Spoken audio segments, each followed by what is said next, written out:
that wall. There you go.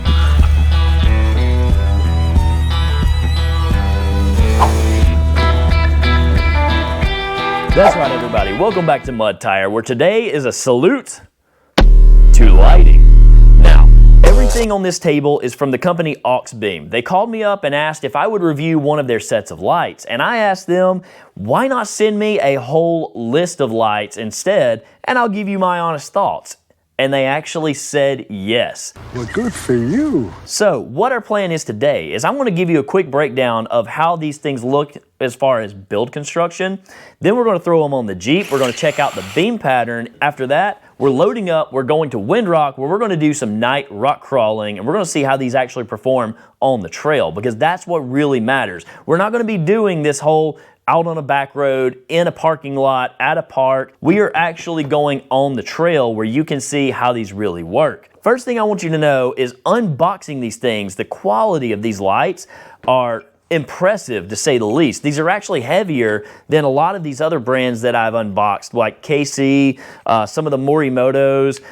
These are really reminiscent of like the Baja Design lights, just full honesty, is even with their lenses. I mean, it really reminds me of the Baja Design. And this new X Pro series that they've come out with is really impressive. And I really think that as time has progressed and LED technology has trickled down through things, that these have been just a huge stepping stone in Auxbeam's technology. I really like where this company is at now. It's actually really impressive. Now, starting on this end of the table, this is the 5-inch Auxbeam X Pro driving light. You can get these with none, single, or dual daytime running lights. And these are no daytime running light because these are actually going to be going on my windshield, on my A-pillars. Now, this has a beam pattern that's really strong, long projecting, that's reminiscent of what you would get from a standard headlight. So these are going to be really good for long distance vision. Now, these came with extra lenses that are yellow tinted, and they also threw in some, they call them leather, but I guarantee you this is a vinyl cover. But I will say that this is actually really good quality. It's got a hard front, a really soft inside, and if you're in a state where you have to keep your LEDs covered when you're on the highway, then this will help keep you compliant. You can get either these leather covers, or you can get a plastic cover that covers them as well. Now, for my front bumper, I'm going to be going with these. These are the X Pro 3-inch spot flood combo. You can get this light in a 3-inch spot, 3-inch flood, or like mine, the combo. Now, the good thing about the spot flood combo is that this light, this lens, actually diffuses right in front of the Jeep so I can see what's below my headlight and really fills in front of the Jeep nicely.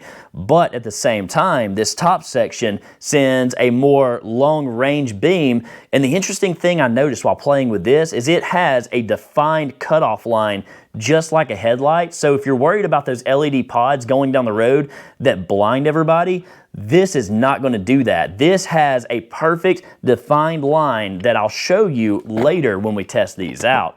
Once again, they sent these with extra lenses so I can choose if I want to use amber or clear. And they also came with covers so that you can stay compliant on those states where you have to keep these covered on the highway. Lastly, on the rear bumper, we're going to be using these 2.5-inch lights. These are a spot style. And I will say that even though this is a spotlight, it does have a decent amount of spill out lights, so that I think these are going to go perfectly on the rear bumper. Now, as far as wiring, they send a wire harness with each of these boxes of lights. And I will say that it has really decent quality to it. It's thick gauged. It has rubber gaskets all around front and back of the connectors. So I feel like these are going to do really well. Now, I've already run all my wiring on the Jeep, so all I've got to do is take these back. I'm going to bolt these things up, and we're going to try these out. I'm going to show you what the beam pattern looks like, and then after that's done, we'll take it on the trail. Mark that. That should be the center. And then every job now that I do in the garage, I have been using these can cut bits, and I'm telling you, using a high quality bit has been an absolute game changer for fabrication and installs like these. Now, the cool thing about these is they have a stepped bit on the end of them, which makes them less prone to walking, and they actually are better at cutting quickly.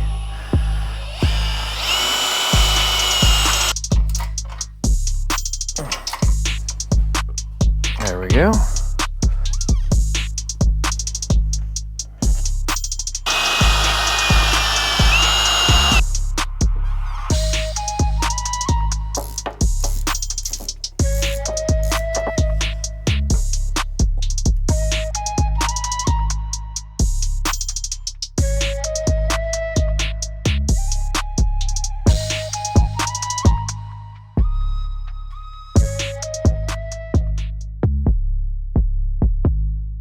Now to talk about the build construction on these lights, I pulled one of these apart just to show how it's done on the inside. Now like I've already mentioned before, these new designs are all sealed with a gasket, and you can see that when you take the cover off, that it's got a nice thick gasket that actually runs down into a channel that's cut out into this aluminum housing.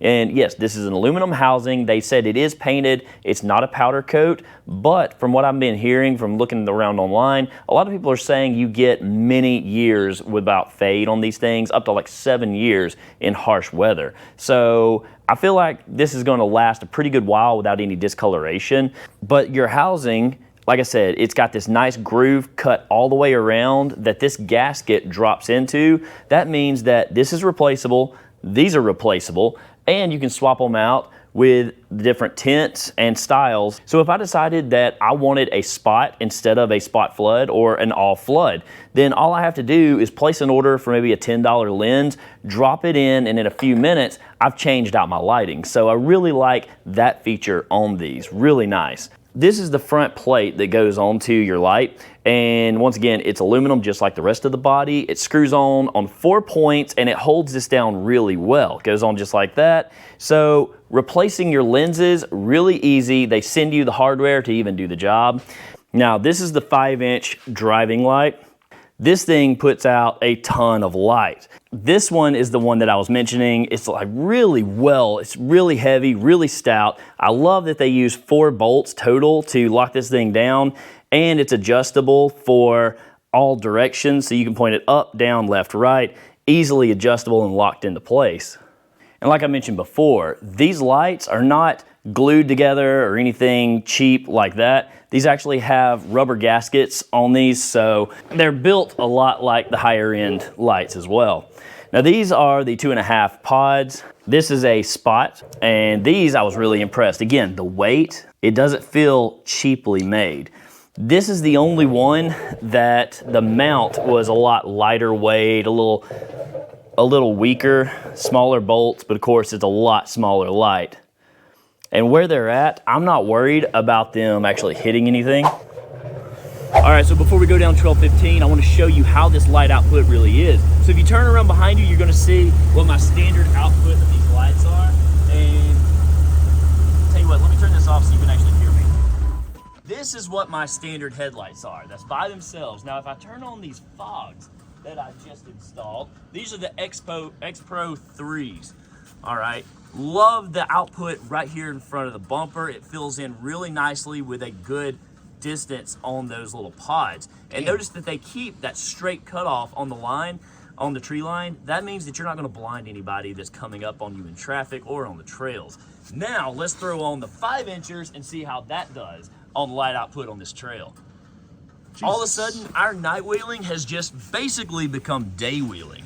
So Jonathan's going to do my videoing for me as we go down Trail 15, and I'm going to show you just how good these things are at lighting up this double black trail here at Windrun Park. If I can do this with this lighting, I think it's good enough for you guys too.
So that's my honest review on this. I really do think that these Auxbeams are worth the money that you would spend on them. The way that these are working on the trail, I'm completely happy with them. I actually am extremely appreciative that I had these because of the trail conditions tonight. Guys, I hope this is helpful to you, and if so, go check out this video up here.